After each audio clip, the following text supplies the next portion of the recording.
How to open Developer Console in Roblox. Hey there, welcome back to our channel. So today in this video tutorial, we'll be discussing about opening Developer Console in Roblox. So now let's get started. So first of all, you need to go ahead and launch your web browser and go to roblox.com, log into your account, find any game that you'd like to play, and then tap on play over here. Or you can also directly go ahead and launch your Roblox player on your device, log into your account, and then after simply go ahead and select a game that you'd like to play, then tap on play, wait until the game loads completely on your device, and once the game loads and you're inside the game, tap on the chat box in the top left corner of the screen, and over here simply type in /console. This will open the developer console if you have access.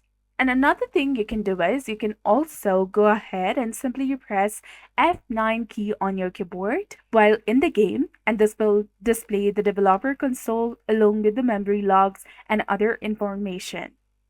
So that's all there is to it. I hope you found this video helpful. This is how you can go ahead and open the developer console on Roblox. So if you found this guide useful, please don't forget to like, comment, share, and subscribe to our channel for more amazing tips and tutorials.